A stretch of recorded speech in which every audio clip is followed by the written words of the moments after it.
Tourists arriving in Catalonia today have been met with handout sheets explaining them their new situation in Catalonia, a situation in which tourists are very welcome to partake of our movement towards independence.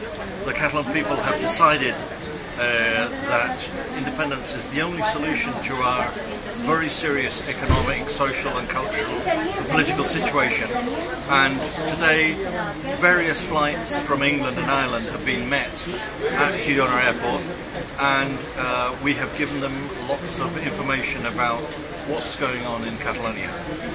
We've been delighted to see that so many tourists actually know what's going on. They